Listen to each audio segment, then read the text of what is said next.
almost 1 o'clock. I've been getting some work done. I woke up a little bit later than usual this morning, so I didn't have a chance to go jump roping. I'll see if I can do it tonight before dinner and maybe go running.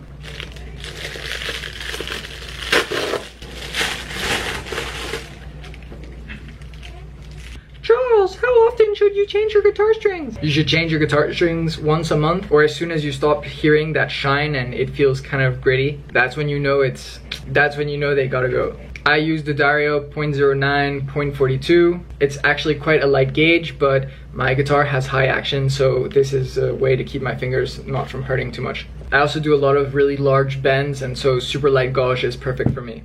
It's 5 o'clock, I finished most of my work for today. Today I'd like to talk about how I managed to maintain and keep a positive attitude no matter what.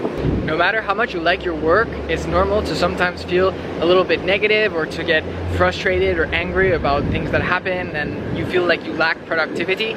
And although it's easier to just let yourself fall into a slump, it's better to stay strong and remain positive so that you can maximize your productivity. I'm going to give you 5 tips that I use to avoid negative slumps and try to maximize your productivity no matter what. The first thing you can do is starting off with a strong morning routine. The worst thing that can happen to you is waking up every day just dreading to go to work and just getting dragged along the day to do the same thing the next day.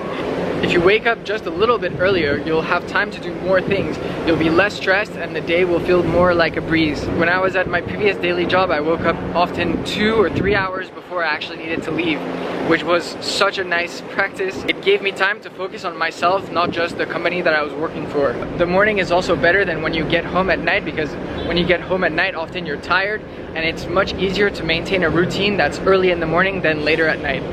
So the second point is something that you could do if you woke up earlier in the morning, but it's practicing some self-care every day.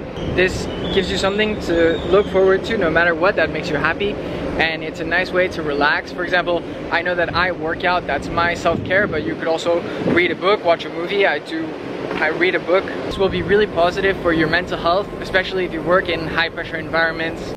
So the third point is making more jokes. Actually, as I have said in a previous video, laughing and smiling, it releases endorphins in your body and it makes you feel good. It's a great way to feel better and kind of forget about taking things too seriously. Making jokes will allow you to transform kind of maybe more negative experiences into something that you don't take as seriously and that you can kind of brush off and move forward. My fourth point is meditating, and the CEO of one of the companies I work for actually used to talk about his meditation a lot and how it helped him cope with his everyday work. Meditation will help you kind of focus on the moment and relax for even 10 minutes a day. I actually do 10 minutes a day. I stretch after my workout. It's my kind of meditation because I don't have time to actually do like real meditation. But during that time, my phone is off and I'm just focused in the moment and stretching my muscles. It feels really nice and it lets me just relax and enjoy. And my fifth point is looking at the long term rather than the short term. Oftentimes, it's really easy to get caught into the day-to-day activities and conflicts and things like this.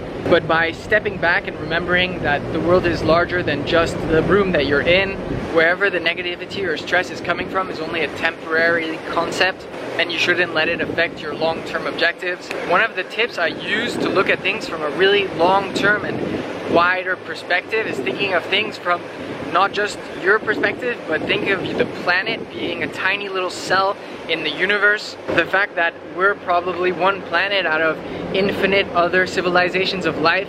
By remembering that we're just a little particle on the spectrum that is time of the universe, you're able to realize that the world does not revolve around you and that there are probably more important things than your problems in the world.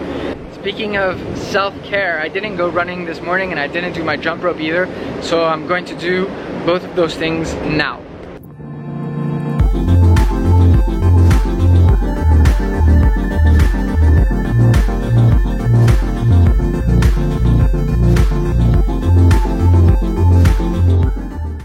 That was a pretty awesome run. I ran for 15 minutes. I did 2.21 miles and I ran at an 8 and 11 minute per mile. That's really fast. That's great. Felt really good. Today's shout out goes to Thibaut Uvrard. He's my friend and he commented on the video a while back. Thanks so much for watching. I really appreciate it. Tuesdays is supposed to be my question and answer day, but I keep forgetting to remind people to give questions. And there's very little point in me doing that if no one's commenting on the videos anyway, so I'm not sure if I'm going to continue doing that. Anyway, thanks for watching. See you in the next one.